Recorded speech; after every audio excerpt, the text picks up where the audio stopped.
वो बच्चा हमेशा से ओबेरॉय परिवार का एक हिस्सा था। उसकी इच्छा पूरी होना नामुमकिन था। दूसरे शब्दों में कहें तो वो उसकी ये इच्छा पूरी नहीं कर सकता था।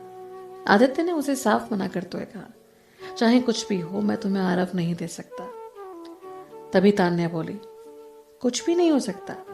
नहीं, कुछ नहीं। इतना बोलकर अचानक आदित्य के दिमाग में एक बात आई, तब तक जब तक तुम मेरी बीवी नहीं हो। तान्या की आवाज रोने जैसी हो गई थी। मैं आरव की मां हूं आदित्य, क्या मैं कुछ साल उसका ध्यान नहीं रख सकती? तुम जब चाहो उससे मिल सकते हो, पर मैं उसकी जिंदगी के हर पल का हिस्सा बनना चाहती हूँ। उसे वो सब कुछ देना चाहती हूँ जो वो डिजर्व करता है। आदित्य ने उसे कहा, तुम उसे जो दोगी, मेरा परिवार उसे वो सब कुछ दे सकता है। इस बात ने तान्या को एकदम चुप कर दिया। वो सही बोल रहा था। ओबेरॉय परिवार आरव को वो सब कुछ दे सकता था जिसकी उसे जरूरत थी। अगर उस सपने की बात नहीं होती तो तान्या आदित्य के पास इतनी जल्दी इस डिमांड को लेकर नहीं आती। ओबेरॉय परिवार के सामने उसकी औकात अभी भी कम थी। हालांकि उस सपने की वजह से उसके प्लान को बदलने की जरूरत पड़ी थी। उसे अब आरव के लिए लड़ना था, नहीं तो उसका सपना सच हो जाता और उसके मरने के बाद वो भी मर जाता। उसे जिंदा रहते हुए ही अपने बच्चे की किस्मत बदलनी थी। हालांकि ओबेरॉय परिवार उसके सामने एक बड़ी सी दीवार की तरह खड़ा था। वो अपने मरने के बाद भी नहीं कह सकती थी, क्योंकि उसे नहीं पता था कि वो कब मरेगी। और फिर सबसे इंपॉर्टेंट तो ये था कि ओबेरॉय परिवार कैसे आरव को एक मरती हुई औरत के हाथ सौंप देता। जैसा कि आदित्य ने कहा था, वैसा ही होता कि आरव से वो जब चाहे मिल सकती थी, पर उसे अपने साथ लेके नहीं जा सकती थी। अगर मैं कोर्ट में अपील करूं तो? तान्या बोल ही रही थी कि आदित्य ने उसे बीच में ही रोकते हुए कहा, उसमें भी कोई उम्मीद नहीं है। तान्या ने परेशान होते हुए कहा, तो चाहे जो कुछ भी हो जाए, मुझे आरव की कस्टडी नहीं दोगे? आदित्य ने सर हिलाते हुए उसे हाँ में जवाब दिया। और अगर वो किसी तरह आरव को उसे देने के लिए आदित्य को मना भी लेती तो उसके माँ बाप इस बात के लिए कभी नहीं मानते। पूरे ओबेरॉय परिवार के लिए तान्या आरव के लिए कभी सही नहीं होगी। तान्या जानती थी कि उनसे इस बात पर बहस करने का कोई मतलब नहीं था। तभी वो खड़ी होकर बोली, पर मैं अपने बच्चे के लिए कभी हार नहीं मानूंगी। इतना कहकर वो जाने लगी।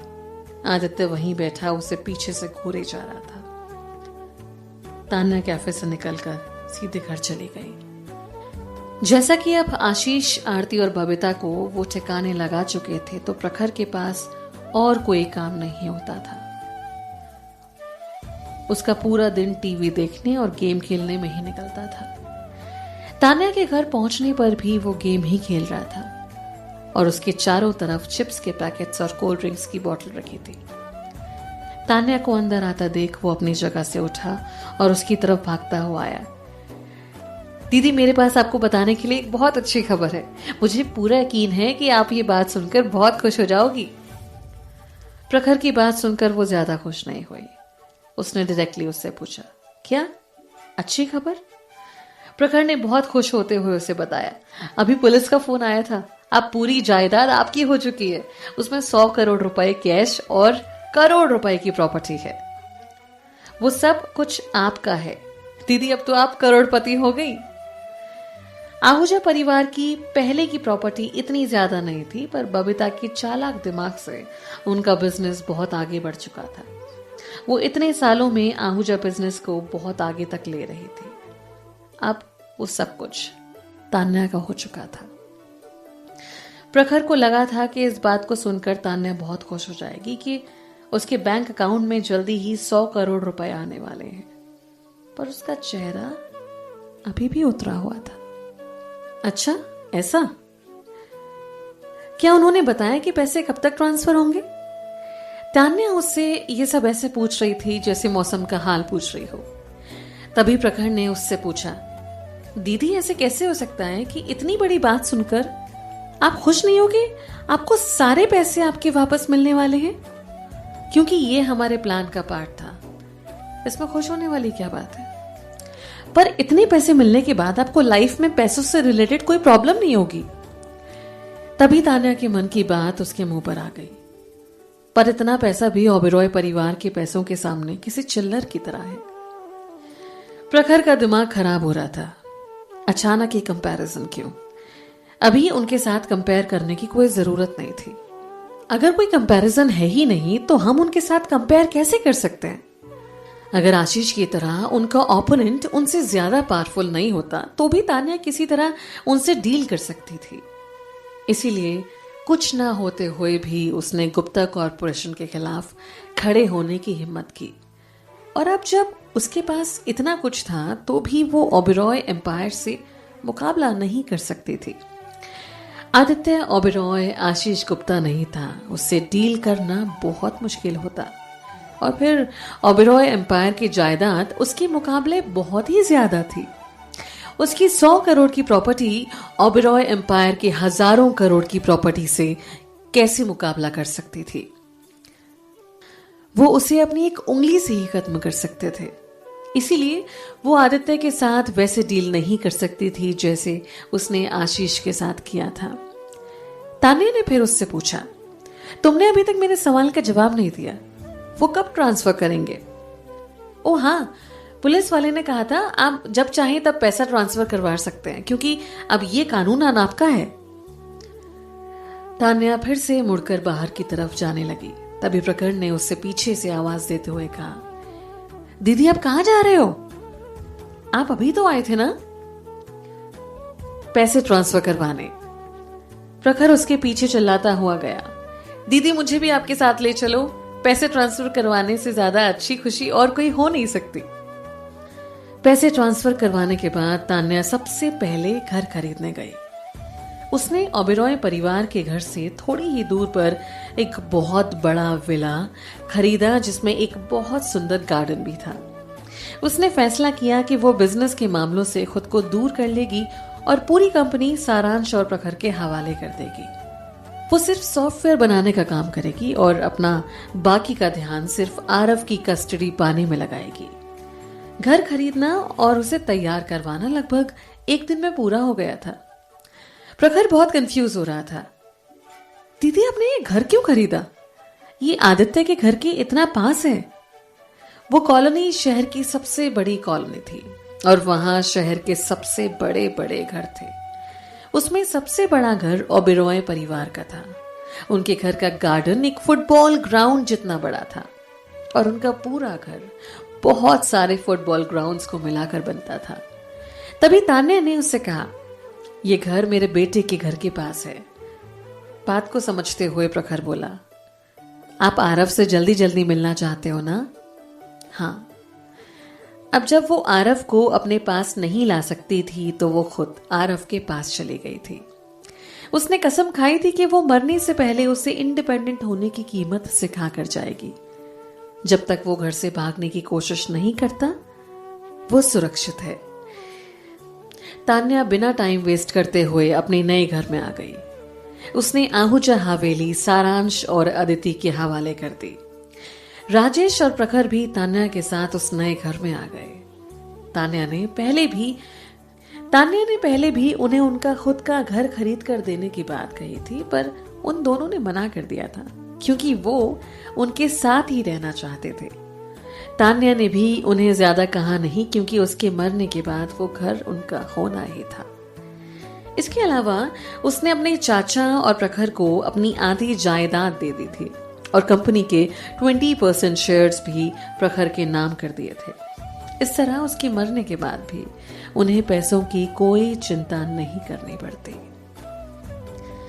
तान्या ने अपने सारे लोगों के लिए सब इंतजाम कर दिए थे। अब सिर्फ उसका बेटा आरव बाकी था।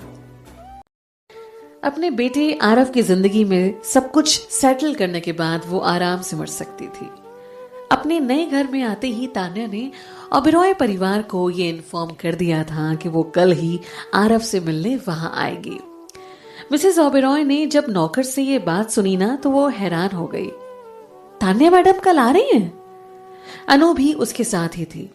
आदित्य से उसके एंगेजमेंट के बाद वो लगभग उसके घर रोज आया करती थी। अनु ने बहुत मासूमियत से पूछा, उन्होंने कुछ बताया वो यहां क्यों आएंगी? नौकर ने उन्हें प्यार से जवाब दिया, उन्होंने कहा है वो आरव बाबा से मिलने आ रही हैं। मिसेस ओबेरॉय ने चिढ़ते हुए कहा, इतने सालों से अपने बेटे का ख्याल तक नहीं आया, वो अब उसके पास वापस क्यों आना चाहती है? शायद अकेले अपनी जिंदगी काटना उसके लिए बहुत मुश्किल हो गया होगा, इसीलिए वो मेरे आदित्य के करीब आने के लिए नया तरीका ढूंढ रही है। मिसेस ओबेरॉय की नजरों में अनु के अलावा सभी औरतें अपने फायदे के लिए ही आदित्य के करीब आना चाहती थी। अनु ने अच्छा बनने का नाटक करते हुए उनसे कहा, तान्या वैसे बिल्कुल नहीं है। पहले उसकी हालत जरूर ठीक नहीं थी, पर मैंने सुना है उसे आहूजा परिवार की पूरी जायदाद जल्दी ही मिलने वाली है। आशीष गुप्ता और उसकी टीम तान्या को नहीं मार पाए थे और वो हैकिंग कंपटीशन भी हार चुका था। अब ये खबर सबको पता चल चुकी थी। हालांकि ये बात सबको नहीं पता थी कि पीसी मैनेजर किसी और ने नहीं बल्कि तान्या ने ही बनाया था। यहां तक कि अनु भी इस बात से बिल्कुल अनजान थी। वो जायदाद कुछ भी नहीं है, मिसेस ओबेरॉय बहुत गुस्सा होते हुए बोली। उस लालची औरत को और चाहिए भी क्या? अनु ने फाइनली वो सवाल पूछा जो वो पूछना चाहती थी, कि हमें इस बारे में आदित्य को बताना चाहिए। मिसेस ओबेरॉय ने उसी वक्त उसकी बात से इनकार करते हुए कहा, बिल्कुल नहीं, हम दोनों को उन्हें मिलने भी नहीं देना चाहिए। हमें आरव को भी उस औरत से दूर रखना होगा। मैं कल खुद उससे मिल लूंगी और उसे बोल दूंगी कि वो यहां नहीं आ सकती। अनु मुस्कुराई और उसने हाँ में अपना सर हिलाया। एक अच्छी बहू का रोल निभाने के लिए वो सिर्फ मुस्कुरा ही सकती थी, चाहे फिर उसकी होने वाली सास कुछ भी कहे या कुछ भी करे। पर इस मामले में तो वो अपनी सास से पूरी तरह सहमत थी। कल वो भी उस घटिया औरत तान्या से मिलना चाहती थी। अनु को भी लगता था कि तान्या बहुत बदल गई थी। उसे पता नहीं था कि ये क्या बदलाव था, पर पिछले कुछ दिनों से उसे तान्या से एक अजीब सा डर लग रहा था। इसीलिए उसे वो आग लगने से पहले ही उस पर मिट्टी डालनी थी। दूसरे दिन सुबह मिसेस ओबेरॉय और अनु तैयार होकर तान्या का इंतजार कर रहे थे। तान्या को नीचा दिखाने के लिए वो दोनों ही बहुत अच्छे से तैयार होकर उसे अपनी औकात दिखाना चाहते थे। हालांकि पूरा दिन तान्या का कोई नामो निशान नहीं था। शाम होने तक दोनों ने उसका बहुत इंतजार किया, पर तान्या नहीं आई।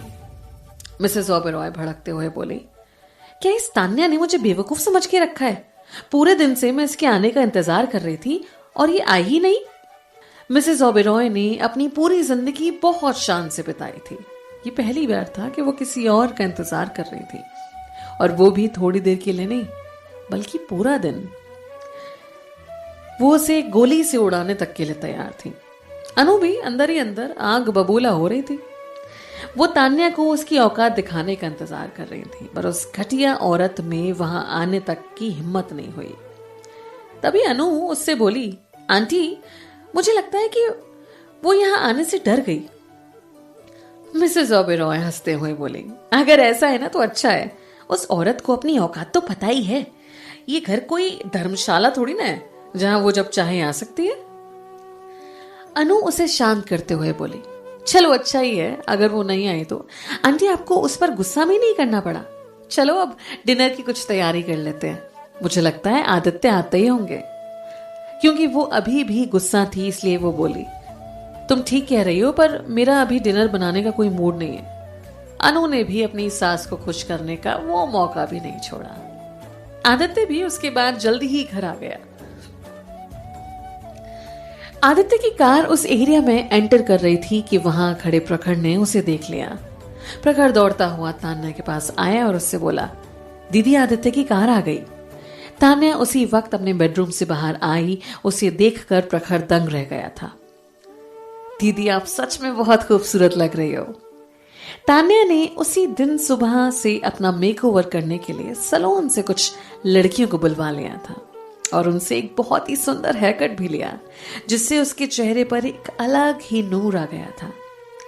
उसने एक बहुत ही खूबसूरत सिंपल सा वाइट सूट पहन रखा था और एकदम लाइट मेकअप किया था। उसकी खूबसूरती की वजह से माहौल ही खूबसूरत हो गया था। उसकी तारीफ करते हुए प्रखर बोला, दीदी, आपको ऐसे तैयार होते हुए रहना चाहिए। मुझे पूरा यकीन है आपको ऐसे देखकर लड़कों की लाइन लग जाएगी। प्रखर उसकी तारीफ करे जा रहा था, पर तान्या ने उसे बीच में टोकते हुए कहा, ठीक है तो अब मैं जाती हूं। उसके थोड़ा आगे जाते ही प्रखर अचानक बोला, दीदी पर आदित्य के आने तक आप इंतजार क्यों कर रही थी? तान्या ने बिना उसकी तरफ देखे उससे कहा, क्योंकि वो भी प्लान का हिस्सा है। प्रखर उसकी बातों से मुस्कुराता हुआ बोला, ठीक है आप जाओ।